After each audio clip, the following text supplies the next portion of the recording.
He's like a little kid, I swear. No, here we are. Oh, you got rid of it. Where's? Oh no, that's the logo. Here we are.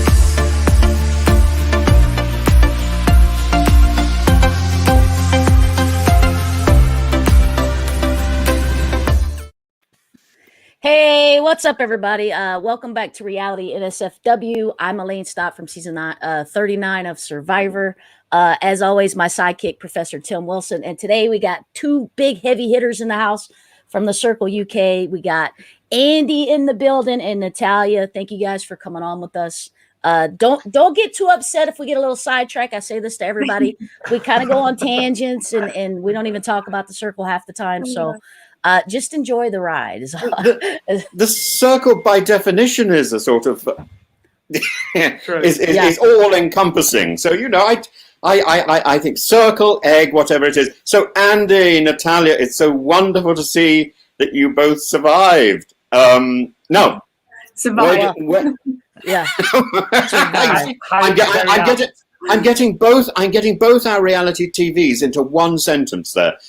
Now, where do we begin? I watched the finale last night with bated breath. In fact, my partner told me that there were beads of sweat dropping down my forehead when we came to the point where you were revealed as the winner, Natalya. Yeah. Congrats on that. So congratulations. I was heartbroken to see you booted out, Andy.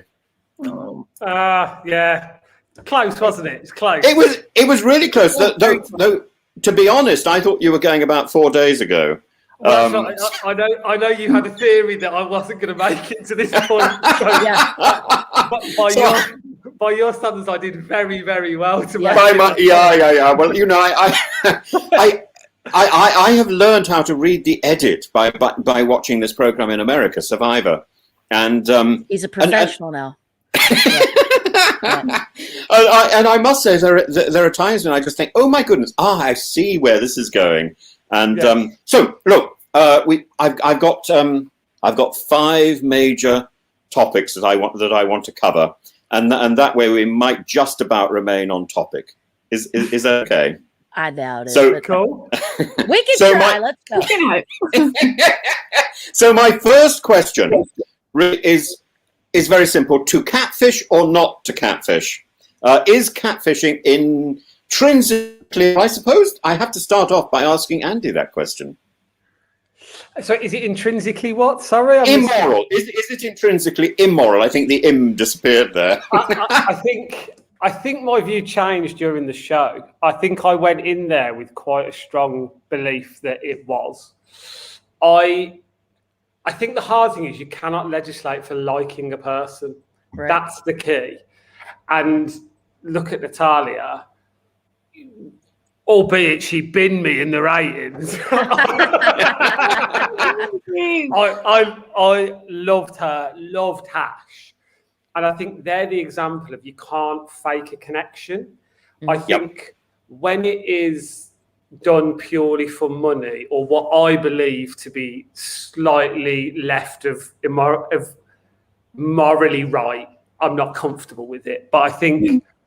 No, I think my view changed quite dramatically from the show, actually, because I think, ironically, say Mamrika played it in a way that I felt was immoral, but was a real person. And I thought the juxtaposition of the way she played it versus the catfish played it was actually really interesting. Like, the cast was wonderful. So, no, I think my view has changed. I think my view has really changed, actually. Yeah. Natalya. Go on. Same question. What do you think? Do you regret being a catfish? I suppose is the sub question there. I don't think I had a choice. I know that position, by the way. Yeah, so I was who I was supposed to be, and I think at the start I was so one-dimensional and flat. That's when I was being my kind of catfish, and then as soon as I injected myself into it, and that's when I think there was less Felix, more kind of me, and that's when all the emotional guilt and everything came on top of it. But like I said, I had no choice. I had to be Felix, and I mean, it worked, right? Right. Yes, it worked very well. Do you But I think regret? Do you regret though, like getting in the relationship with Manrico? Yeah. I think I told myself very early on, and once I put myself into that box, I saw no way out. Right. Because she'd sniff fear, she'd sniff it out. I had to be on form. I had to be on form every time. Right. absolutely, it's true. It's true. But the thing about you was you projected serenity all the time, and Boring. no, it wasn't boring. It wasn't boring. It was a relief when people like Andy were leaping on the furniture. I was just thinking, "Oh God, give me a moment with Natalya, please." And in the last episode, Andy was leaping on his bed. I don't even. Do you know when it happened? I didn't even remember doing that. I was like, "What am I doing?" Did your children approve? Or do you let them leap on the bed? I mean, they're wholly unasked by the whole experience. Zach and Poppy totally. The only time Poppy wanted to watch was when I was dressed as an elephant. That was. Oh, you were lovely as an elephant. That was hilarious. When you was taking a nap, and it's like that was dude, that was great. But no, they jump on the bed all day, Tim, all day long. They're free to roam. Free to roam. I think children should have exercise. But Natalya, you didn't do any jumping on the bed, but you did some quite decorous sprawling across the sofa. Yeah, I think I got bored. They got bored of me just sitting on the sofa all day, and they were like, "Can you just be a bit more creative with sit there and talk?" I had no expression because I knew what was coming in a sense. So I'd be like, hello. I couldn't work out how many more days we had until we finished our series, and I was very much aware that they were worried that I pretty well exhausted all the various positions I could stand in or sit in the apartment, and suddenly they started bringing in what is it, bath foam, quite a lot of it, and I thought, oh my God, I know where we're going now. So I said, could I please have some ducks if I've got to do this? And a bubble machine. So I think I scuppered that wonderful moment where you wouldn't have been able to see me for the bubbles. It would have been like Bibbidi Bobbidi Boo in Cinderella. It would just been a bubble fest, and I would have popped out of the middle of it with hello. But you have to ring the changes, I fear. To make it exciting. Did you do any dancing? I don't remember any dancing, Natalya. I did as a tiger. What was I, tiger or a lion? Yeah, I did lots of dancing. We had a lot of, before Nat came in, we had 2 nights where I think I was dressed as Bully from Bullseye, like, Really? and I was doing some break dancing, and we all had to guess who was in what suit.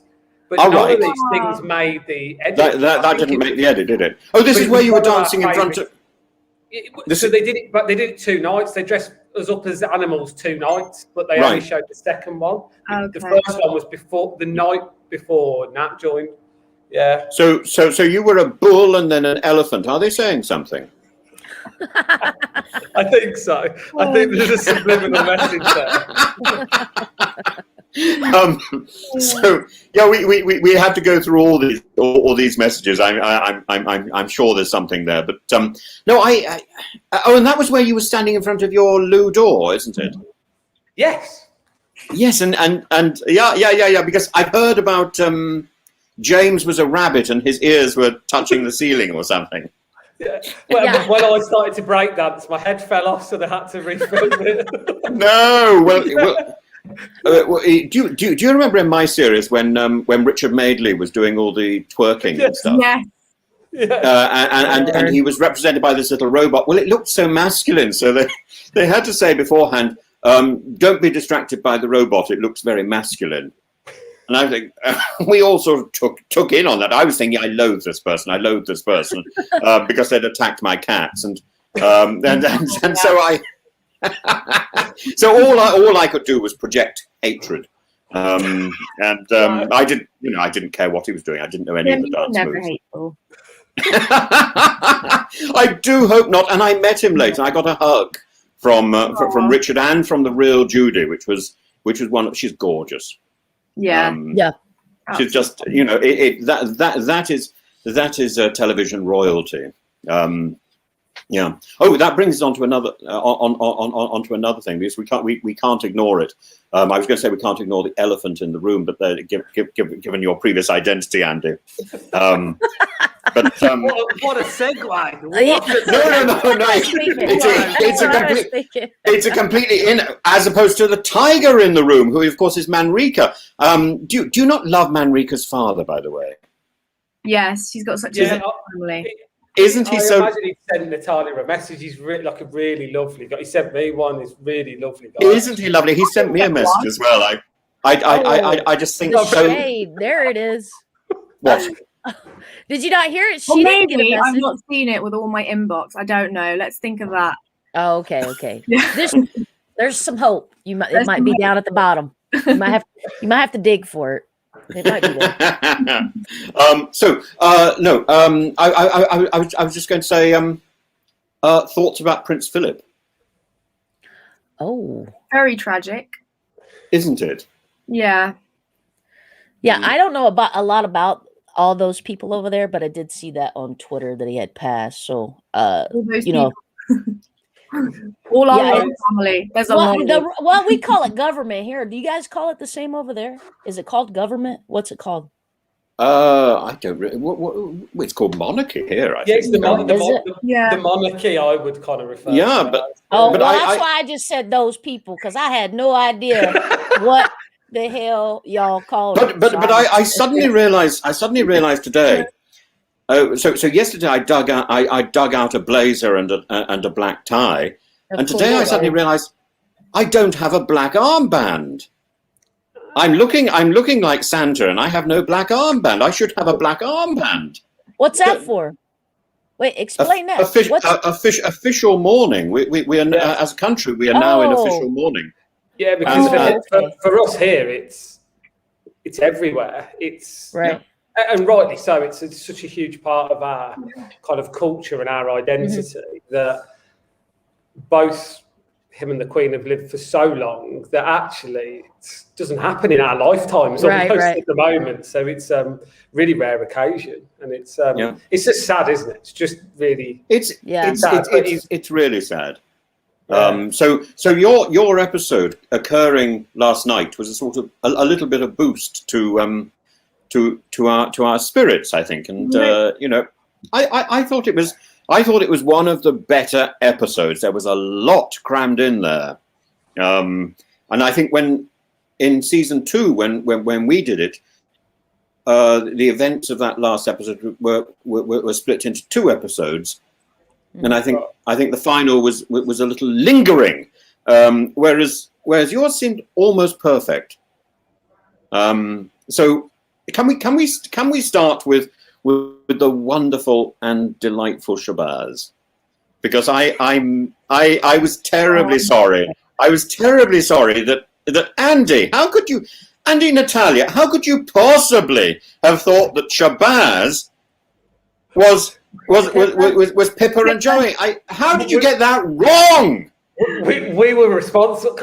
My view was that they were one each. I thought it was one each. I hadn't anticipated them being. So what you missed in the edit was me and Nat were really heavy on it because Hash and Manrika hadn't seen it, and we were like, one is Pippa, one is Femi. We needed to have seen that. So that would have so much more context. So for me, I was only picking one of 2, and it was more. Alice had been more aggressive in their way of about, but for some reason I didn't strongly consider Tom. My honest debate, and it was very good, was between Alice and Manrika, and I thought Manrika deserved, regardless of what happened between us, I thought she deserved the opportunity to be in the final. So it felt like, who am I to deprive Natalya and Manrika their moment in the sun? Of that love, of that like love. on the front of the boat, the Titanic moment. But I would have been so scared for that moment, Natalya. I would have been freaking.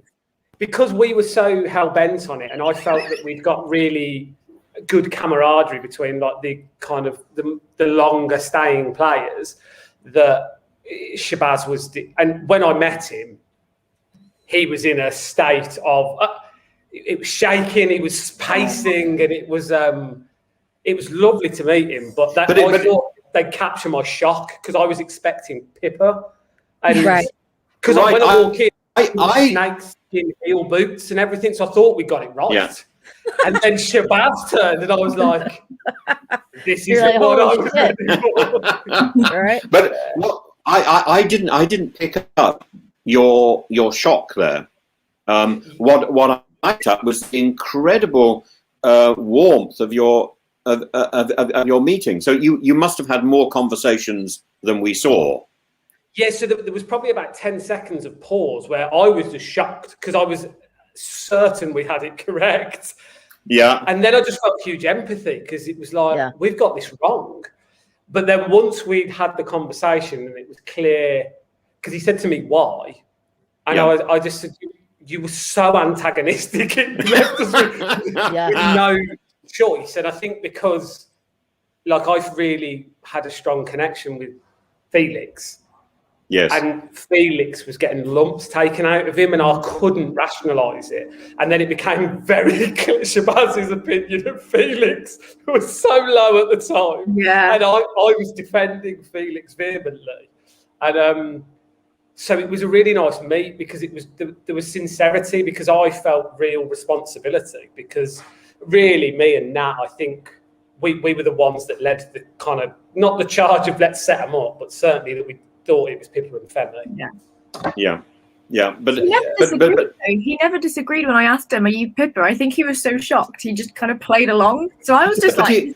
But he didn't know who Pippa was. No, I know, but he never even went, "Why do you keep calling me Pippa?" So it's quite a funny conversation because so for you that was confirmation. For you that was confirmation. You're like, yo, he's avoiding it altogether. Yeah, that makes sense. It makes sense. So you got it wrong. So the moment you got it wrong, you knew that Father Tom was both Pippa and. When we were sat round the table, the debate between us all was: is it both of them or one of them? And that was what the drum roll that you watched was when we were waiting for them to come in. Right. Yeah. So the big reveal, in fact, wasn't that much of a reveal at all. Absolutely. The big reveal was walking in and seeing Natalya and Hash sat there. I noticed. Absolutely. I noticed two things from the Father Tom thing. First of all, that Father Tom has. I just thought that he'd got a vowel problem, and that it should really have been called Father Tim. And then to emphasize, somebody else pointed this out, by the way, and then to emphasize that point, he opens a book on how to be a monk or something. Did you see this? That. Yeah, that was hilarious. Yeah. I think it was Joey who was reading it, right? Joey was reading it. Yeah. Oh, he's wonderful. I thought they did a spectacular job. Oh, they played better together than they ever did apart. Yeah. I thought they smashed it the next time. You're right. They gave each other energy. They became themselves. The people that we now know are those two. They weren't the same until they were together. That's right. That's right. Yeah. But this is part of the problem of playing in isolation. In isolation, you get sort of drained. Your energy goes, and then this lack of energy communicates through the television screen. And you're sort of bundled into twist and chaos after chaos. But once you're put together with somebody else, you bounce off each other. It's wonderful. I remember Joyce. I didn't believe a word of Joyce, but I loved her. I loved her, and the more ridiculous she became, the more I loved her. I just wanted more of Joyce all the time, and she was probably the best character in my series. Whereas I'm afraid nobody can compete with Hash's Uncle Syed, who was just adorable. Hilarious. Yeah. Um, I told you, I really do believe we should hook him and Manrika up. I think that they're the perfect couple. I'm sorry, Felix, but that's just how I feel. Right, my tip failed. but Hash was so protective of you as well, Natalya. Oh yeah, he was just the most genuine soul, and you know, after the final, we had some really nice chats. And he's just, he is as he comes across, exactly the same. Yeah, 100%. I just think he's, you know, I want to get him on one of these as well too very soon. We've sort of run out of episodes now. We're going to have to wait for the American episodes and then force everybody to watch that and comment vaguely. Do you guys watch the American Circle? Have you seen the? I've seen it. Yeah. Have you seen Showdown? We kind of all watched it together, like this cast. I think we kind of, because we have a group, and so we were all talking about the show because it was kind of the lead up. Yeah, exactly that. Okay. Like it was almost like pre-counselling for what was to come. That's a good way to put it. You should have had me in there too. But now look, second big question. What about a showmance? Is that that I think my personal opinion is that is the decider. What production company could possibly resist a showmance? So, were you aware of? Was that in your game plan when you went in, Natalya? What I was quite naive when everything started falling around myself and Manrika, because you know everyone started slowly falling apart from us, and I was like, oh god, this. I didn't know. I was just kind of building dinosaurs going, woo, me and Manrika, la la la.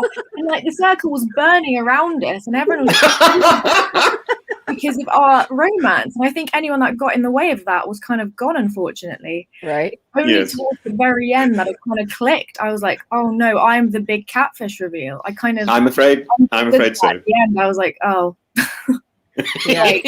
I was very surprised at the end that they brought you in so soon. I thought you would be the last person to come in to that meeting. So did I. I didn't know I'd be there, but I'm so glad Hashi was there.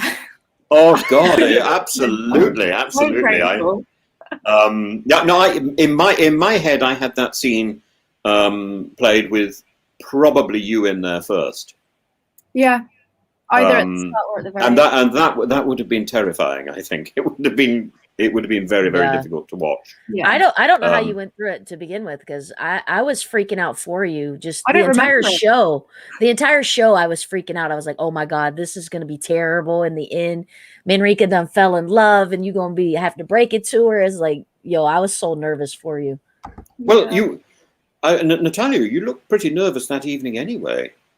I was nervous. I think I actually spoke to production of how I wanted to reveal who I was before the final ratings, but there was just not enough time and they wouldn't let me have those chats. That final episode was very much the breakfast, then straight away into the family kind of videos, and then straight away getting ready. It was, you know, so quick, but it was just such a rush day that day. And after I saw Scott and he was just like, you know, we could all be catfish. And that chat was very much like, I kind of started to get really paranoid. I was like, what if the catfish is being catfished? And I just sat in my head and I was like, we're all catfish. In the end, I decided, I thought you were a catfish, Andy. Really? Yeah. But, well, there's only two real people left. That was crazy. There were so many catfishes. So that was a good theory to have, because it was a strong possibility for that to happen. Yeah. You know, I think you might have fared a little better if Manrika had been a catfish. Your conscience could have been clean. A little bit more. So, but you know, it is what it is. It's like, yo, but I don't think your conscience should be stained in any way. I think I think you played a brilliant part. Thank you. No, but anybody that's got any kind of heart ain't trying to hurt other people. That's just, you know what I mean? That's humankind. You don't want to see somebody else hurt. Especially if you feel you're the cause of it. You know, like, I can see where you might feel a little bad. There was the uncle, the brother, the best friend, bloody hell. I was like, where else am I going to fit in? You can just invite you to the family reunion. You're the only one that has to go. You're the entire family. I know. Yeah. So that's crazy. No, but you was in a crazy spot. You was in a weird position. So it's like, and like you said before, like, how could you come clean when you're supposed to wear all these different masks, like you're automatically going to be the bad guy. Like you said that once. You're like, yo, I am the horrible person here. I'm the bad guy. Yeah. So you was in for it regardless. In the sense, I loved how much people started to adore Felix, and I kind of, to me, it was like I was quite sad because I was like, are they going to actually like me as a person? And I became quite detached and invested in this character, and I was pushing him to the end. I was like, he's such a lovable character, clearly. But when I got into my dress at the end, I was shaking. I was like, this isn't me. I'm going to have to take the mask off now. But thankfully, you guys were so sweet and loving, and I've had such a good reaction from you guys. And thankfully, it didn't go as badly as I thought. But it is a lesson to all of us, isn't it? Because if we can take anything away from this, is always ask for a FaceTime video. Don't just trust pictures. Yeah, exactly. Exactly. Yep. You got a good point there. I must say, I'm sure the real Felix has attracted quite a lot of fan attention as well. Yeah, you know what's crazy? The crazy part is those, like, Felix is you. So that good guy, it's just a good Natalya. You know what I mean? Like it's the same people, because I think your core is still the same, even if you're pretending to be somebody else. I still saw a lot of you, I think. You know what I mean? So I don't think you should sell yourself short. It wasn't all Felix. Your soul was in that. You know what I mean? So I think you done great. Yeah. The show needed Nat. Like it was. The show needed when Billy and the others, but like for us two, it was the only conversation that felt like the normal world, which I think is why none of it was televised. Because for us two, it was almost like it was therapeutic chatting to each other, because homely and the pretense kind of came down, and I think that's why our relationship was never shown, because it was the most boring but wonderful conversation, because it was so lovely. It was just like, that's who to talk to when it got rocky, because it was like, it was a leveler. It was like, okay, this is just, I could be at home now with a couple of mates. So you had lots of conversations. Oh yeah. So I rated Felix second all the way through. So I'd always gone #1, and then when Felix came, I think I rated him second all the way, apart from the day after he'd come in. So for me, my top two just was locked in from the final all the way to, as I say, like the first rating after you'd come in. I think that was when I went Manrika second, and every time after it was Natalya. Oh, Andy. I must say, Andy, that there were times when I was watching it. If it had been live, I would have tried some sort of psychic projection to you, because I felt you were sold on catfishing, and I think that's such a bad way to play this show. Yeah, I think the mistake I made was I agreed to be kind of that in the VT, which changed the viewer's mind of it. On day 3, I just stopped caring. It became. The problem was, though, it was Tim, you've done it. It was the subtext to who I was, whereas the irony was that Saeed and Felix are my two best mates in there. Yeah, you knew at the end, and you didn't. And like when they met, they were like, "You're not surprised, are you?" I was like, "Well, no, because once you became as close as you did, you couldn't be fooled by it." Yeah. And so I think probably the rabbit hole I let myself go down was being this catfish hunter. So then for the first week, the catfish hunter kept blocking Tally and Billy instead of catfish. And it was just a distraction. I very quickly cottoned on to, after about 4 or 5 days, as soon as you like a person, the rest didn't matter. Right. So I think it was more what you saw than how I played it, because how I played it was I became very close with Dorothy, catfish, Natalya, catfish, Saeed, catfish. Right. So it was more the narrative that I was carrying. So no, it was probably the error of kind of going in that sense. Yeah. Well, I must say, Dorothy Scott played a beautiful catfish. Yeah, he was hilarious. I loved him. It's one of my biggest disappointments of the show is Scott and I had probably up there with my favourite conversation, where I shared it on the show, but my daughter was born the day of my mum's funeral, and I nearly passed away when I was 18. and I had PTSD, and we ended up in this conversation that was beyond the TV program, and I was choked, he was, and I think he really gutted that it didn't make. But I think it didn't make the edit because obviously the Natalya story had to happen, and if you'd have seen that scene, there was no way on this earth, despite how wonderful Tally is, that Tally could have ever have been, because we had a moment that I hadn't had with any person. Right. So I was almost gutted it didn't make the, not because I kind of want to troll my life to the world, but there's moments in there, isn't there, where you have a connection. And well, it's vulnerability. Yeah, so like, I was really gutted that didn't make the air because I wanted to watch it back, because Scott and I both remembered it vividly, because it was, for me, one of the most special chats I had in there, where like a bit like when Nat and I chatted, that it was like, okay, this is the real world now. Like I'm giving a part of my soul up here that I hadn't shared with other people. So yeah, Scott was, or Dorothy, amazing person. Yeah. Did y'all get to meet Nan? Did she come to the final? Did you get? She did a video though, didn't she? Nat? She did. She did a video. Yes. Yeah, she did a video at the final. Well, that's cool. I would have that would have been cool to actually get to meet her. That would have been awesome. She's just the coolest Nana, isn't she? Yeah. Oh, she's gorgeous. Like, I want her for my Nan. I mean, we call it Granny here, but I'll take Nan. I want one of them.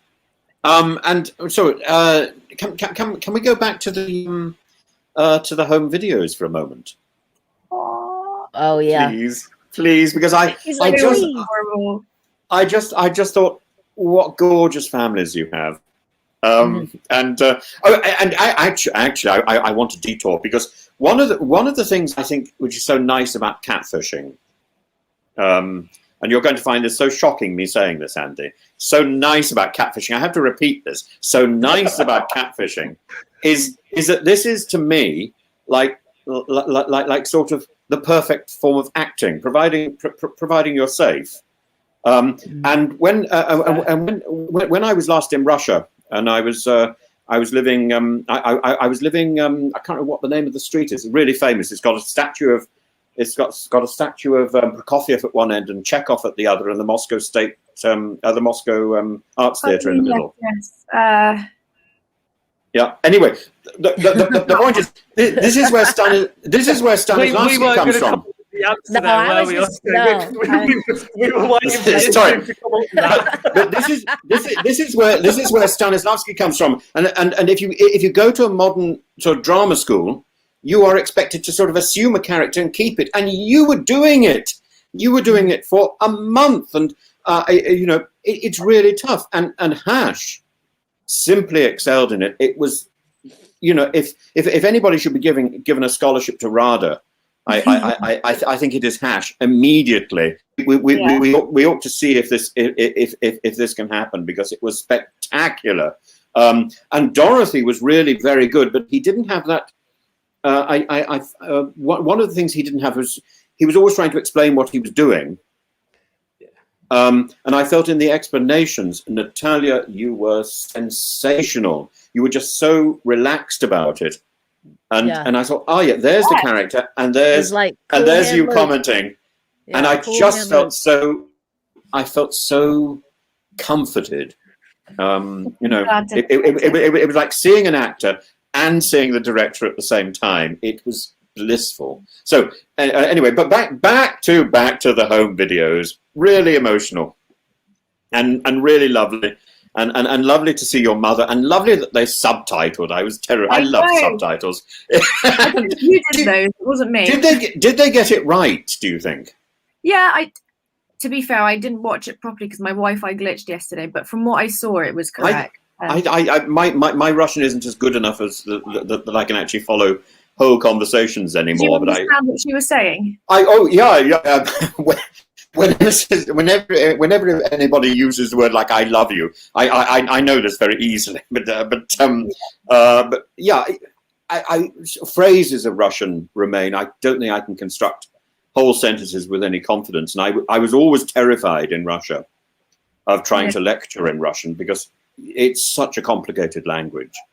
And I'm always going to get the wrong gender and the wrong pronoun and all these other bits and pieces. Everything's going to go wrong. You think I can control this sort of thing? You have no idea what disaster it is. And you go to the lecture room and you've got 400 people sitting staring at you, and you think, oh my God, and you're going to try and deal with that in another language. It's terrifying, utterly terrifying. But Andy, your family is just so gorgeous. Yeah, they helped me out in the edit. What the comments that you heard me say, that was about 20 minutes after the video had played, because I was a total blooming mess. And it was so good. Like, it was, because moments like that don't happen in the normal world, do they? Like, your wife doesn't ring you to be like, you are a wonderful guy. Like, I know she loves me and I love her, and she's so supportive of me. But to have like an unfiltered moment like that was it was amazing. And I think they captured my kids brilliant. Like, if you could have 2 sound bites of my kid, like Nat's heard them talking on like voice chats that we have and stuff, like that is when I said in my VT, Zach is my unfiltered mind. Cut to Zach going, I want to poo on you, Daddy. That was the only thing he said. You know, that is my son. And so it was amazing. It was just everything you could hope it would be. Look, let's have a question, because I asked people to send in questions, and I've got quite a number. So Danny92 Bod, this is for Andy.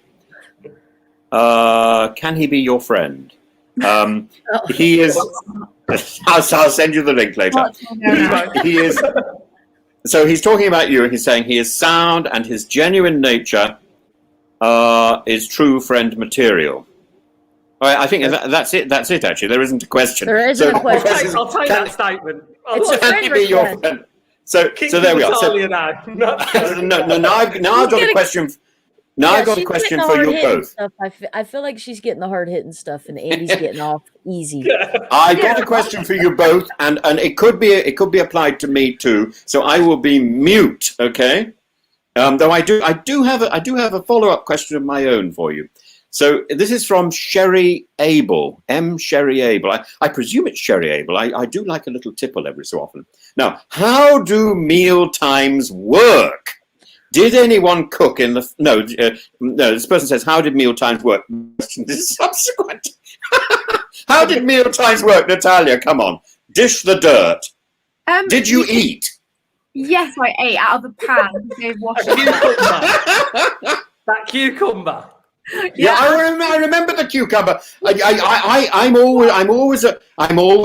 have to confess, I'm always afraid of a cucumber and a banana on screen. I just think you don't go there.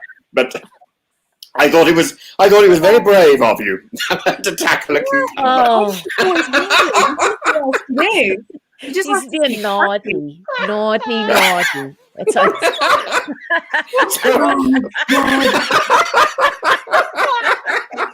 all right, Natalya tackling a cucumber. So did you cook? You cooked, Natalya? Yeah, but they'd remind you. They'd be like, "Oh, it's lunchtime." I know. They'd keep telling you if you forget, but I was always eating, so they were never worried. They were terribly worried about me. They'd say, "It's lunchtime. You haven't eaten. What are you going to eat today?" I always eat the same thing: morning, noon, night. It's always the same. And at one point, fish started appearing in my fridge. I thought, what are they trying to tell me? What are they trying to tell me? You know, that I got the wrong career. Well, I don't know, and it was quite unpleasant fish. But Andy, did you cook? Yeah, I cooked. Because you're a foodie, aren't you? Yeah, so because while I was in there though, I wasn't actually very well. So some of the days I just ate the same 4 meals, because I have like safety food. Yep. So like every day it was just this repetition of like, and so my vibe was like, Andy, you need to have bagels with protein spread now. Andy, you haven't taken your ciprofloxacin now. I was like, Yes. I'm on it. So no, I cooked every day, but I got a bit too adventurous at the beginning, which then resulted in a quite restricted diet. But no, I cooked every day. My famous corn and soya wraps that my vlogs were like, walk through it, and I'd make them and grate everything onto them. So yeah, no, cooked myself. But Syed seemed a little lost in the cookery department. I think a few of the guys were, to be fair. Yeah, Billy, I was so impressed when he tried. Well, Saeed was in a bad spot though, because it's not like he can ask for help, whereas Billy could be like, "Yo, I don't know how to work this oven." Saeed couldn't even ask for help though. That was the sad part. Why not? You can. Well, I mean, if you're a cook, if you have a restaurant, wouldn't it look kind of suspicious if you're asking other people about? You know what I I mean? Like, actually hadn't thought of that. I'd simply thought of his age. No, it's got nothing to do with age. No, in my series, we had this thing where we had to cook breakfast for each other. Yeah, you didn't. We didn't do that. You didn't have one of these because, and I also baked a cake for Brooke. Partly I think because I didn't believe Brooke was actually baking cakes herself. I heard so much about cake baking that I thought, the lady does protest too much. And so I thought, confirm that she does bake cakes because I had the same producer as her, and we baked cakes. Well, they were so fussy about letting me have scales, but I know now why they were fussy, because the scales I think they gave to Brooke had the time on them. Oh. So that sort of gave the game away. But you did oh yeah, I guess. But Andy, you had a watch on. Yeah. Well, they said to me, "You need to take your watch on." I was like, "No." Oh. No. How long was it before they realised you had a watch on? I think it was day 20 when they spotted it. And so by that point, I was like, I don't know the reason I was allowed it. And then on that, so because they asked me to take it off, I assume potentially I wasn't. But obviously, because I had this conversation. Remember, I've been an influencer. I've been there in a t-shirt with the watch. With the watch, yes. So you can think, oh my goodness, they're watching me so carefully. Yeah. No, absolutely. Okay, let's move on. I got another question. I got so many of these. Emma Carpenter. I can't be sure I'm getting everybody's name right because I scribbled them down in pencil myself. You see, looks like that. And Emma Carpenter. If you, this is for Natalya. It's another heavy one. Sorry. If you had gone in, Andy's like, yes, yes. If you had gone in as yourself, who would you have made friends with, and how do you think it would have played out differently? Well, I was really jealous of the Circle Angels and the Geezer Gals. I really wanted to be part of that gang, so I think I'd have tried straight away to be part with the girls because I don't have very many girl mates at work, so I was so desperate to just get in with the girls. It would have been so. I don't know how they would have received me, but. Well, Marika cut all her girlfriends, so I know. Yeah, there was one after the other. Jeez. Yeah, she's like, I'm with you to the end. Blocked. She was like out for blood, so I don't know if you would have fared very much. I know very well. I've always had a slight problem with the term blocked. I feel that when the Circle comes back next time, rather than being promoted by Pink Bingo or something, it ought to be advertised by Dukalax. You'll never be blocked with Dukalax. You're just so full of ideas, Tim. It's wonderful. You just press a button and out they come. Andy,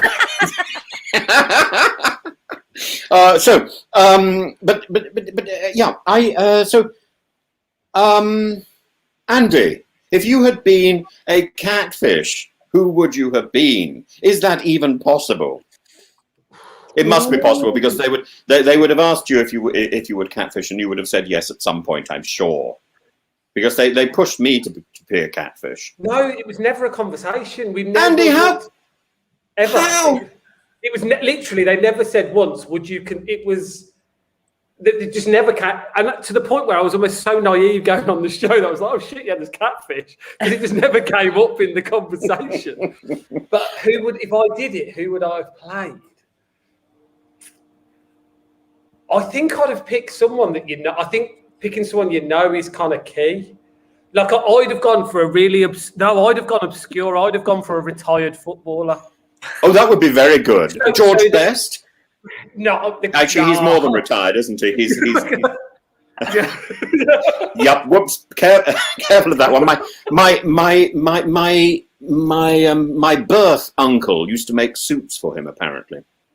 Yeah, I'd have got in as like someone that's had previous profile, but that I could carry off with my own personality. That's how I'd play it. Yeah. Yeah. I think if you go too far away from what you know, you get found. So I would want to be me with someone else's picture. I also think there's a big problem with gender and with age. If you get too far away from your own age, or you move between genders, so this is why, Natalya, you did so well. Yeah, that's what I'd say. There's not a problem, is there, Tim? I did it. You did it superbly. Yeah, but I just think what was extraordinary watching you was with other catfish, with Dot and with Saeed. By the way, I just there was a sentence last night where he didn't do the present continuous. Yes. And I thought, no, you're going to be found out. But nobody picked it up. I think he was talking to you, Natalya.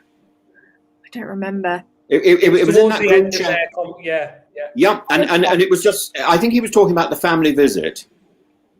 And just for one moment, I think he moved away from his character. But I think with almost every catfish, when I've been watching, I've been, no, keep it up, keep going. You're revealing it. I never felt that anxiety with you, Natalya, at all. I felt so comfortable with your character. Well, she said she was going to reveal before the finale, right? You was going to reveal, and I had my heart set on it, and. Yeah. Were you just going to reveal to everyone that? We've never had this chat. Were you going to tell? I know you were thinking of telling people. I know you were going to tell people. I was going to do it in the final chat, but they just, They wouldn't let you.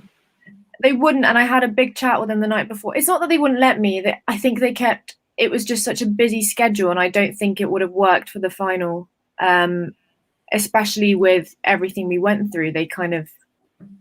It was just such a busy day. Every time I wanted to, it was, sorry, there's this and this. You know how it is. When and that conversation you would have had that conversation before the ratings or after? Right before the ratings. I wanted to be rated fairly on who I was, and I knew I'd have shot myself in the foot. But I just had this kind of glimmer of hope, like maybe because, there is still parts of me in this character that you guys would have accepted me. But I was clutching at straws, and. Jamie Sedgefield here is saying they didn't want you to lose the drama. Yeah, probably. That's true. But they would have had to allot the amount of time to be able to show everybody's reactions to you. Well, this is what I mean. Revealing yourself. New narrative. Yeah. Yeah. I never had a catfish album. I didn't have a real me album. You know how some catfish have, the real them. I didn't have one of those. So, yeah. You didn't have a book with all the information in? No, as in your pictures, how some catfish have the real me kind of photo album. I didn't have one of those.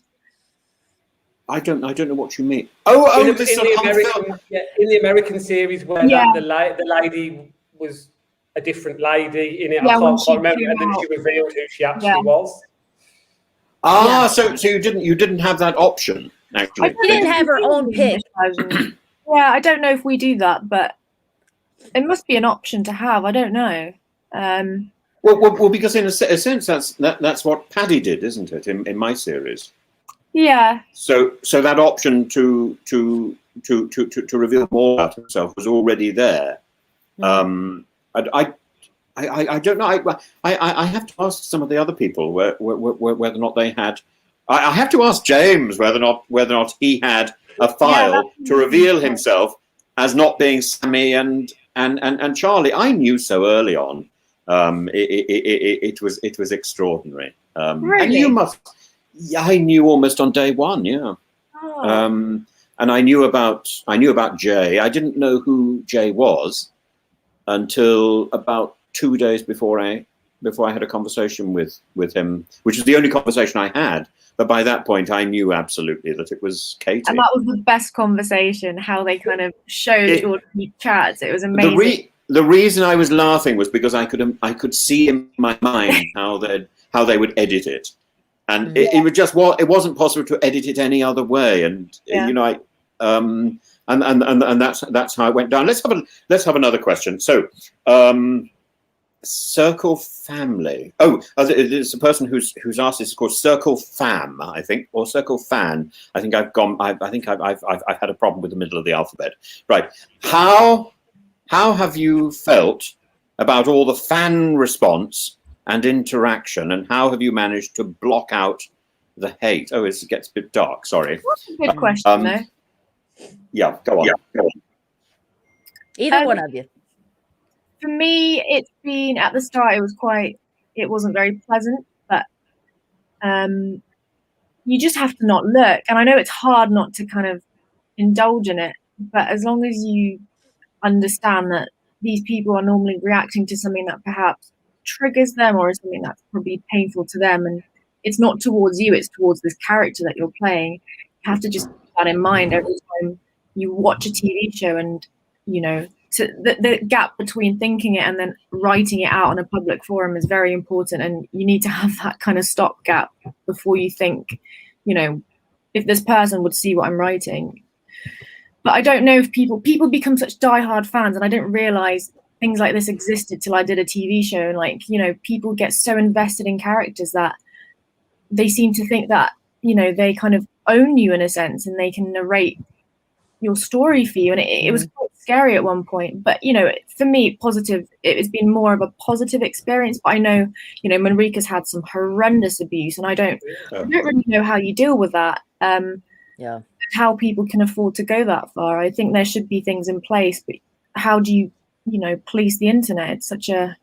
Well, I always say that I think the biggest part of reality TV in general, no matter what show you're on, it's the after, you know what I mean? After it airs, after you're on TV, when you come home, like from Survivor, when we came home, it's the after that is actually the hardest part about the whole situation. And I don't think that any show really prepares you enough for what's to come. I think all you see is like, oh man, I'm going to be on this great TV show. I'm going to have so much fun. I'll do these amazing things. And then afterwards, you're like, holy shit, like this is like on another level. And I think everybody that's ever been on a TV show, 95% of the participants didn't anticipate what was going to come after the fact. And if so, a lot of them probably wouldn't have done it in the first place, especially those like Manrika that has gotten a ton of heat and a ton of hate. I think that maybe it makes her second guess whether or not even going on the show was something she should have done, especially when she fell just short of winning. You know what I mean? It makes you rethink everything. So I just don't agree with the hate. I don't think you should send anybody hate. Whether you hate them inside or not, just keep it to yourself, man. Like, you know what I mean? Like, I just don't believe in that. I totally feel for anybody that's received it on y'all's cast and in future shows and past shows. You know what I mean? I just where's the love? You know what I'm saying? Like, let's spread that around a little bit, you know? Amen. Andy. Yeah, I suppose I probably was the most naive out of the cast in social media. Like as part of the application, I think, had an Instagram account that was essentially dormant. Mm-hmm. And so to go from, I think, like 110 to 42,000 is quite an overwhelming experience. Like I had 1,700 messages last night, and I just don't know what you do with that information. Like And the thing for me is it's been overwhelmingly positive. Of course, there's negative, particularly the thankful night of my bowel airing on the 3rd episode. About half the internet decided to go, "Oh, I'm Andy and I have no bowel." But it's not. I got caned, but it's not easy. And but it's a serious issue, isn't it? Well, and the thing for me was, so take the situation with me and Manrika. But I couldn't grasp the irony of the people that felt for me, because let's be honest, it's quite uncomfortable viewing, then thought what the most appropriate course of action is to do the very thing that's happening to Andy to that person. I couldn't believe that they couldn't see that their own act. So no one deserves it. My view on it all was, if you wouldn't say it to a person face to face, which they wouldn't, where does it compel you to go, right, I'm going to go on my phone now and I'm going to send this because this person definitely needs to hear what I think. So I find it challenging because it's... Yeah. I see there's a benefit to social media. I fully do. But I think it's really borderline in terms of, before I get too deep about what it does politically, what it does culturally, I think people that I know with mental health conditions, the extreme end of it is so terrifying, but it's so easy to do. That's the challenge for me, is that it's the most accessible thing in the world and the most damaging. And as a society, without being too deep, we intrinsically cannot be trusted generally. Do you know what I mean? Like, it's... And I mean that, like, there's a load of great people in the world, but the people that are willing to share the hate do. And the ones that are more cautious with their views don't. And I think that's a really challenging place to find yourself in, because no amount of preparation, as you were saying, can prepare you for it. And I have not looked at the comments, but they've been sent to me. So even when you don't look for them, people screenshot them and then go, you need to see this. Yeah, and exactly. So you go, why do I need to see this? Like, my life has been enriched by the positivity, but we're all human. You could have 100 positive comments, and if one comment knocks on the door of your insecurities, that is a killer blow. And I think that's the bit that you can never be prepared for. And I don't know how you legislate for it, because it's too easy to send a hateful message with zero repercussion. Well, it's not just the hateful comments, because people say hateful things. It's the ones that are like, yo, I'm going to kill you. Like, you should kill yourself. Like, that's the stuff that's like mind blowing to me, that there's so much. Like, I call it just pure evil, because if you coming at somebody like that, you don't have nothing inside of here that tells me it's good. It's like, because there's been people that's been bullied online and through social media and stuff that has literally took their own lives. I think it's a huge issue and a huge problem, and I don't know how we fix it either. I have no clue on how to fix it. The only thing I know is you just shut this damn thing off, so they can't get a hold of you. You know what I mean? And I'm like you, Andy. Before I ever went on Survivor, I didn't even have Instagram. I didn't have Twitter. I had nothing. I had Facebook, which my wife would post pictures on. I didn't even use it. You get it. And so when I went on Survivor, right before the show aired, everybody from the cast was like, yo, you need to get social media so your fans can get a hold of you. I'm like, oh, okay. So I downloaded the app in August. And then by the time it was ended, I had 25,000 followers. So I went from 0 to 25. And I was like, this is crazy. And I loved all the love. But then they were having just one or two little comments in there, here and there. Yeah. And it's like, mine's been so positive that I'm almost kind of, I suppose, preaching on behalf of it, because I've had one in the entire show direct message that was negative. That's the truth. And so I feel very lucky. Yeah. But I'm with a bunch of other people that I care about, and they haven't been that lucky. And the thing is, you get attached to it. So to defend me, we have to attack another, in my example. Right. I carry that guilt as well then. And you're like, you're caught in a scenario that isn't you. And I think that's the danger, is that people mean well, but others don't. I just can't rationalise it as as Nat said, there is a gap between thinking it and sending it. But I don't know what gives you actually the courage to send it. That's the bit for me. Is how do you have that courage? Because I would say I'm brave, and I don't. I don't have it in me. So yeah, I'm about lifting people up, not tearing them That's down. it. And so it's like, for me to like send somebody something that extreme or that hateful, I just can't fathom why you would do it. I just don't get it. But like you, Andy, I literally was on a season that the most controversial season of Survivor. It's the most hated out of all seasons. And Right. I came out as America's favorite. So I literally got a little tidbit of the hate that my cast had gotten. And I feel for them, because just the small hate that I got, it's like, yo, that you're really attacking my character and you don't even know me, or the situation, because there's a lot of things that go down because of the edit, and like they thought I was involved in things when I wasn't, and it's like I could swear on everything, but you're not gonna believe me. It's crazy to me, and we could go on for hours about this stuff, because I'm pretty passionate about not hating on other people or being mean to people, or just and so it really frustrates me. But I'm just gonna leave it at, you should always be kind when you can, because kindness goes a long way.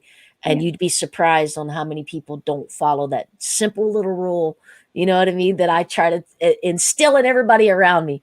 But I'm just pushing it out there, positive vibes. You guys calm it down a little, calm your tits, as I would say. Calm your tits with the hate. I hate that shit. So Well, all right, I'm done. I think part of the problem with reality TV and social media is the choice of the people that we sort of push into the spotlight, because vulnerability commands attention, and so very often it seems you look for people who are particularly vulnerable. There was a message just there about Nikki Graham, who's just died today, who was in Big Brother. I didn't see that. And only a week ago, I was speaking to Pete Bennett, who was in Big Brother with her, and we were discussing her. We were talking about her, I didn't see her series. My partner saw it and kept calling me in and saying, "Oh, look, there's this fella Pete," and so I sort of knew it was going on, but so we knew Nikki had an eating disorder, and then I think in the Big Brother scenario, she was put in a situation where she couldn't eat stuff, or she had to eat stuff, or something, and it was as if this was the button they were pressing, and that seems to me to be extremely manipulative and really awful. So I'm so sorry about Nikki. Anyway, what happened to her? She was on Big Brother, and what? She passed was away today? On Big Brother, and I think she's died today. I don't know. There was just a message here on the. I was just reading through the. That's crazy. Now I've lost it. It was some time ago, actually. See, that should tell you life is too short. You shouldn't base everything on get out there and live, yo. Like, leave other people alone and mind your business, and take care of each other, because we're not here for very long. You know what I mean? We're not here for very long. So just love it and live it, and quit being mean. Come on. Yeah. Don't you all want an Elaine in your life? I think it's just so wonderful. Where do you live in America? I live in Kentucky, just redneck town, Kentucky. I love America. I've done Texas and Louisiana, and it's just some of the kindest, sweetest people. Yeah, I live on a 100-acre farm, and we got ponds and razors and 4-wheelers and dirt bikes. We do the whole redneck country thing.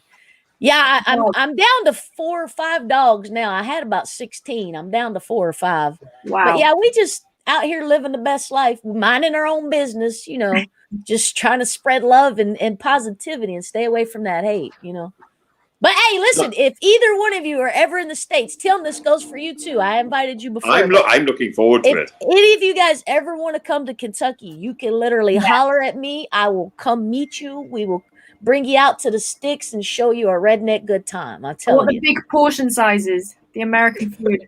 Oh yeah. Well, that's why I'm a little chunky, and I refer to myself not as a chunky. busted can of biscuits because we put a lot more on our plate than we should, you know. So I don't understand this, Elaine, because I eat so little, and yet I seem to be sort of ballooning out in all directions. It's disturbing. Well, that's genetics. That's genetics, Tim. We can't do nothing. About that. I think it's Weetabix actually. Anyway, I have another question from Emma. This is for Natalya. Loved your sock hair tip. Do you or Andy, you're not excluded from this one. Do you or Andy have any other tricks or hacks to share? In life? In life or hair? Oh, I think land. They're interchangeable. My answer to hair is have a hat. What? I would love to hear Andy's hair hacks. Andy, what's your hair hack? Come on, Andy. We need all your hair advice. You can start a salon. I don't have advice, but when I was in the show, when I ask you to do something before a chat happened, it used to be like do your morning routine. Oh yes, I have so little hacks. This was my morning routine when they'd say, oh, "You can chat to Felix." I'm ready. That was as much as I would ever do. It was I have zero life hacks to do with hair. But somehow they got me using a comb in the show. I have never used a comb in my life, and I got out of the show. The comb was abandoned immediately. It's just.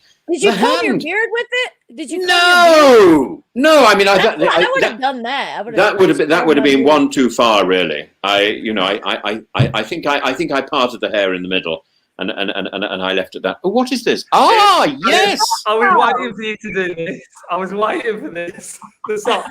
My socks was. Did you just take your sock off? Yes. It's wonderful. All right, you just tie your hair around it. You just braid it around it, and then you like. I'll do a tutorial, guys. What's that do though? Like what? It just I don't have hair. I shaved all mine off. I might do the same. It's just such a fuss. Oh, it's lovely. Yeah. Please don't. All right. It's a lot easier. I just wear this hat all the time. I don't even brush it. Don't have to wash it if I don't want to. Like it's great. It's great. Yeah, mine's beginning to fall out by the sort of. I think it's the stress of watching your season. We're gonna blame that. We'll blame that. We never take responsibility ourselves. Blame something else. No. What? Here's a good one for both of you, and I'm not allowed to say anything here. So this is from Emma. Was it strange to be talking to yourself all the time and saying everything out loud? Natalya's like, I do this all the time. You get used to it. It happens quite quickly. You become institutionalized within hours. You start to narrate your life. Yeah, do you do it at home? Yeah. I mean, I talk to my partner or I chatter to myself. It's just natural. You're like in the living room, like, oh, I'm going to get on my phone now. I wonder if. Did any of you, when you would receive a message, the thing I struggled to get out of the habit of was when someone sent me a message and I don't know if Nat said like fisty bump emoji in a message, I would read it as fist bump emoji, laughing, crying emoji. No, wait. Sorry, I need to check out this one. So, is it 50 or is it fisty? Is it 50? I think it's neither. I think it's fist bump. But Natalya always goes fisty bump emoji. Great hand, send. I love the song. How does it make sense? 50 bump. What the hell's a 50? I have no idea. He said he thought it was 50 bump. How would you? What? I just hear these noises, and my eyesight is just going so badly at the moment that I just see these yellow dots on the screen. So those are the little fists, aren't they? It was a fist. It was either fists or daffodils. I thought you're not talking about daffodils.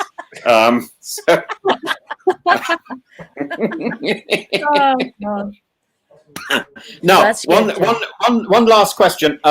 And have I've almost exhausted everything. Right. What was it like actually being on the circle? If this were a Masonic question, it would be what was it like being on the square? So what was it like actually being on the circle compared to watching it back? That's the first part of the question. Shall we stop there and we come that's back? a good one.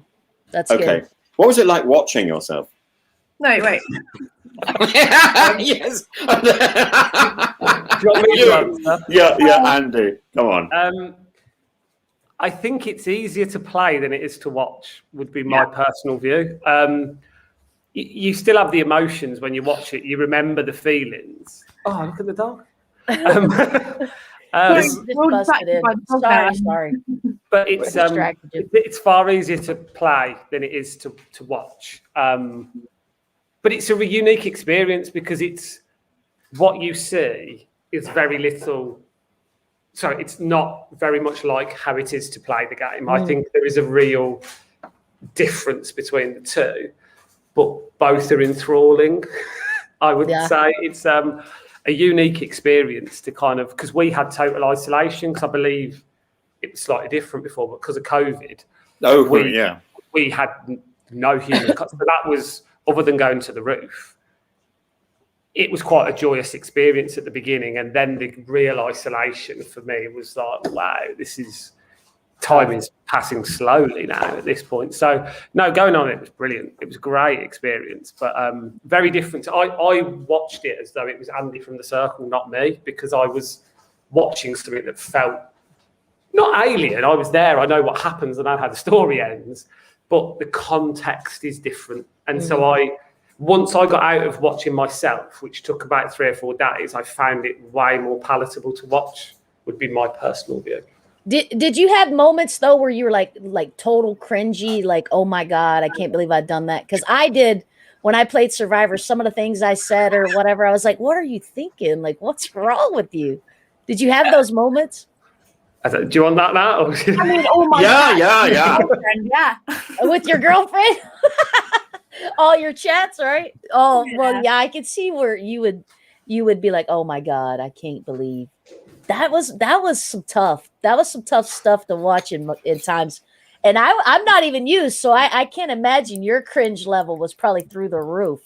And it's like, are you guys still friends? Do you guys are you guys cool? Have you squashed it? We're absolutely cool. I mean, like, I'm really close to certain players like Andy, Shabazz, Vipin, but, you know, we're all quite friendly with each other and we've all got each other's backs till the end. It's such a unique experience. I don't think you'll ever be unbonded from that, you know. Well, I just didn't know if where, you know, you played her, if there was still some feelings of animosity, say, from her side, you know, for... I mean, do you think she caught feelings? Do you think she caught, like, legit feelings? Do you think she did?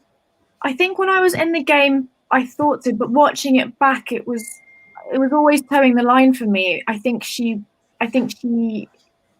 was a bit of both for her. Maybe she liked him, but it was also good for her as well, having me there. So I don't know. We've not spoken on that level, so I have to catch up quad bike. You might have to channel your inner Felix and get her to go there. You know what I'm saying? Yeah. I felt that really, in some ways, the Natalya Manrika meeting was the one that production wanted to have, and it wasn't quite what they expected, because you both sort of you were both already there. You'd worked it out, I think, or Manrika had worked it out. So that didn't have that sort of energy that they wanted. In the same way, when I did my show, they desperately wanted the James-Tim meeting to be Tim looking horrified at being a catfish, and they did get some sort of they did get a camera angle which looks as if I'm annoyed. I wasn't remotely annoyed. I just thought, who is this wonderful man? Yeah. And this is the man I've been talking to, and I knew he wasn't real. And I got the impression, I saw that in Manrika's face as well. Yeah. You know, whereas oddly, although you all knew that Tom was fake, that was a much more energetic meeting. I think because you were all agreed that it was, that he was. I think you were sort of prepared for it. Yeah. And I think there's something to be said for not having that shock moment, because I don't think it really works. I hate being surprised. I hate surprises. I really do. I mean, if you my birthday is in just over a month, and I am. When's your birthday? It's on the 12th of May. It's one of those big ones which only has one digit and a zero. I'm 5 days before you. I know you are. You're the 7th, aren't you? Yes. Yes. We ought to have a common celebration. A circle party. You should have a circle party. Andy can wear his elephant Andy's outfit. 28th of April. Are you? Good memory. Yeah. We could all be interchangeable. So I'm going to be 60, but I am hoping nobody tries any sort of surprises. I'm hoping somebody does something. It would be disappointing if it passes off without anybody doing anything. I would like at least a candle, but But I don't know. I've not been 60 before. Tim, you need Can I have one of your balloons? You have to send him one of those. I'm terribly needy anyway. Look, I've got the other. Don't be huffing the helium out of those either, Tim. I know how you like to party.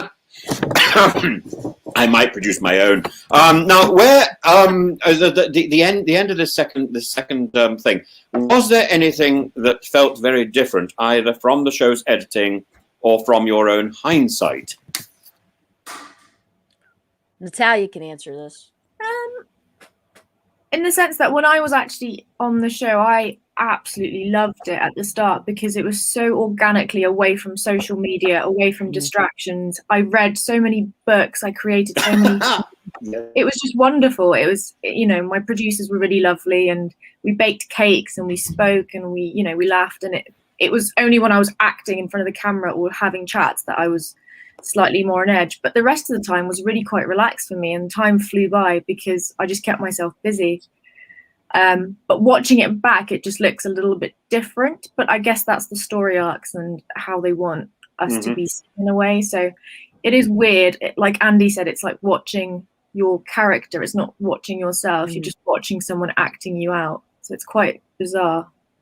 Andy, you said time crawled by. Do you think it had to do with the fact that you had a watch on, so you was checking it constantly? Yeah, because the hours that you're filming are mind-blowing. So actually, I had perspective. I think without that, there would be a benefit to it, because you're filming or doing stuff for an inordinate amount of time. Like it is 18-hour days. Like it's long. Yeah. So I think because I had the perspective of how long it was, and because I knew times, when an alert will happen, you will know when things take place, because that's your yardstick: days, times, minutes, hours. It wasn't tedious. Like it wasn't difficult. It wasn't sad. It was just, you were just conscious of the time, and you were like, right. Oh, chuck me in another chat, put a game, do something. Yeah. Because you would like Nancy, you just churn through books, and I was like, I'm running out of ones that were on my tick list of ones that I really wanted to get through. But yeah, if you left me, I would read 10 books a week. But that is not great viewing. Would you play again, knowing everything that you know now about everything you was just describing and everything that has to do with the show? Would you play again? Look at Natalya's like, I don't know about that. I would, but under certain kind of, if it was live, I think, conditions. Yeah, like live, I'd go in probably as a pair, because I think that's critical. I wouldn't be against the idea, but I'd do it. I wouldn't do what I did differently, but if I was to do it again, it would be different, so to speak. Yeah. Right. Yeah.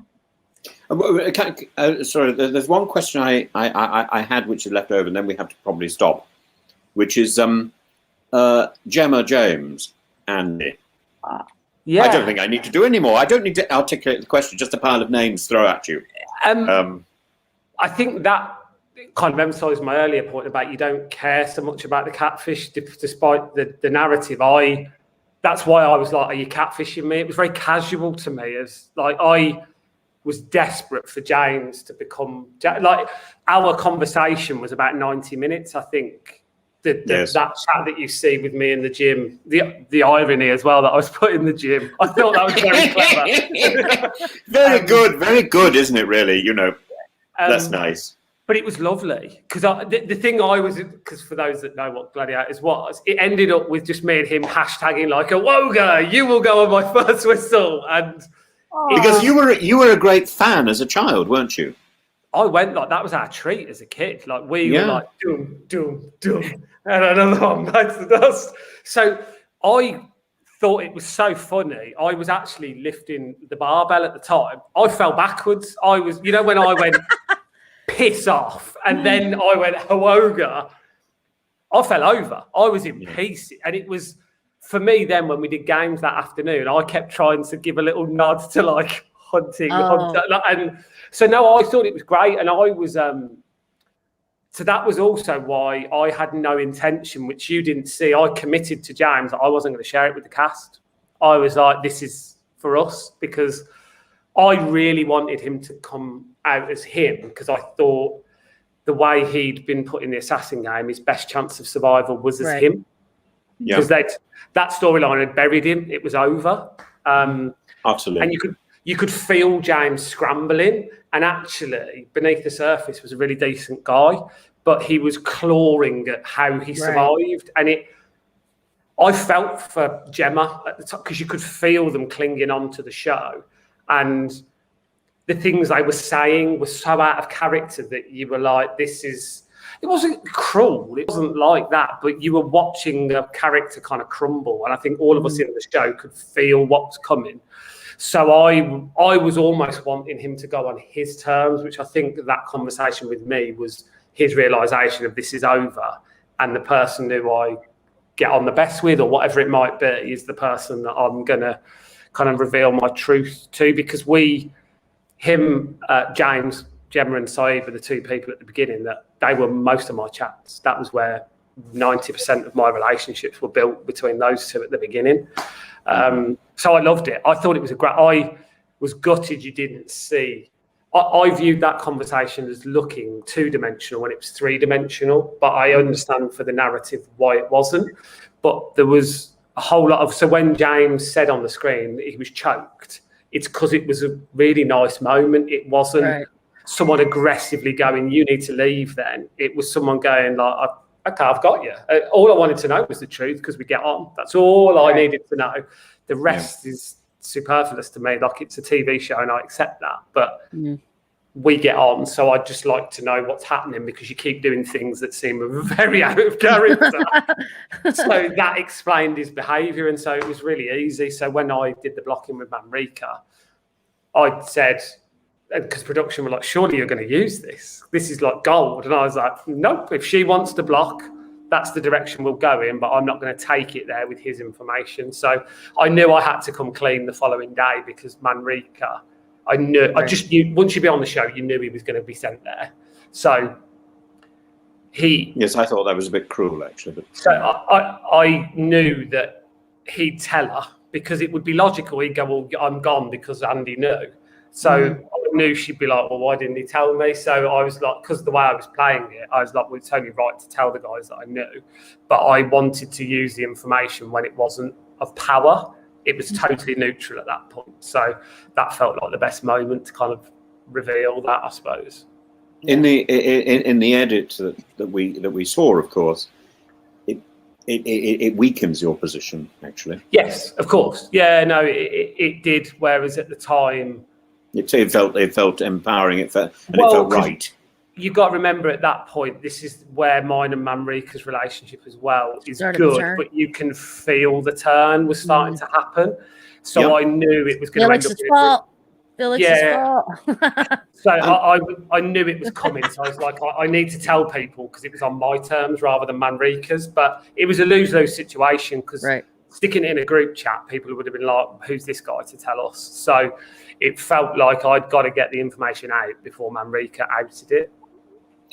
Also, one of the other fascinating things about being involved in a television show like this is you're living it, and the editors, who are utterly brilliant. I always take my hat off. I've got a hat on today for I always take my hat off to the editors because they construct this story, but of course they are doing it in hindsight. They're doing it with hindsight, so they know where the story is going, whereas you don't. You're actually living it in real time, and it's it's harder to see where these little arcs are going.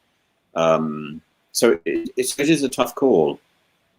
I think you did the right thing, by the way. Yeah, I knew that it was me or Manrika telling people. So the whole point was it had to be me because I knew I couldn't control the narrative at that point. I was aware people are going, well, this is a weird thing to talk about. But it was coming out one way or another. Once he'd given me the information, I either buried him with it or let him stay in, which I thought was more appropriate. And then tell people, because I knew he was going to tell whoever he met. Like the moment he told me, I knew it was becoming part of my journey in there. So I thought I'd rather own it and deal with the consequences of it. It felt you struggled. You started struggling after that. You kind of had a week of you kind of went downhill a little bit, and I literally, like Tim, I thought you was going to go home. But you've done an amazing job with the recovery. I think the new people coming in and kind of, I guess, testing the boundaries of all the other old school people, I think that helped you because it kind of gave you guys a mutual enemy to focus on. You know, when you guys came up with... and you can't underestimate when the best friend game happened. That is circle suicide when everyone goes Andy, like it's the beginning of the end. And so once Pippa and Femi were neutralised, I suppose, in that sense of not gone, the equilibrium rebalanced because although the others weren't aware of it, people were taking sides. They were pawns essentially. And the moment Pippa and Femi went, I'd gone from my 3 biggest critics, 2 disappearing, 1 being neutralised, to new people coming in and coming back in with the knowledge that they'd been played by this person.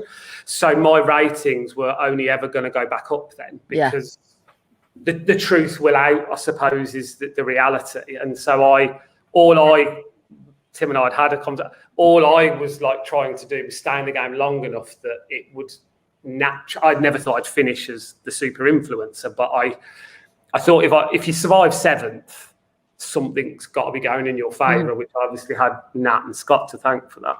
But that was where the connections mattered. Right. Yeah. Yeah. I think unfortunately we need to stop. But I have so much enjoyed meeting you both. Yeah, and seeing all your balloons, Natalya. And the lilies. And I have to say Dobra wieczór.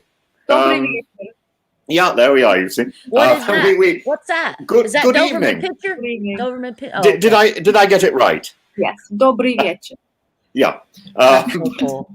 That's so cool. That is so cool. But yeah, look. So we have to go around. So Natalya, where would we find you? If on social media. On social media, did you mean? Yes. What's my name? No, we're coming to your house, Natalya. I was going to say, you live? I'm on a very secure camp, but you can. Nothing can stop a visit from Santa. I am Natalya Platt 1. There we are. And Andy, where can we find you? I'm glad you asked Natalya. It gave me chances because I don't know. He's Googling it.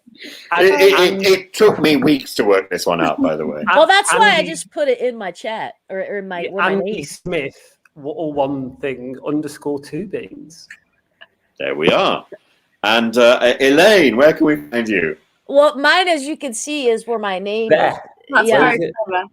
Elaine Stott 32. It's at Elaine Stott 32. You can find me on Instagram or Twitter. If you holler at me, I'll holler at you back. I love talking to my fans. And it was so nice talking to you guys. I love the accents. I could talk to you guys all day long. Some of the things you guys say, just I'm like, yo, I need to look this up because I have no idea. No, but it was super nice meeting you guys. Tim, tell us where we can find you. And I'm Professor _Tim_Wilson. That's Instagram, and Twitter is almost the same. I think it's Prof_Tim_Wilson. But do reach out. Love hearing from everybody. And I am back tomorrow doing the finale of Survivor, and we're meeting Lex. And otherwise, I hope that we are back to discuss the USA series of The Circle in about a week or so, or something like that. God knows. God probably does know, actually. There we are. Right. We're off. On that note, Divinity calls. Father Tom has spoken. Off we go. Bye-bye. Thank you for joining us.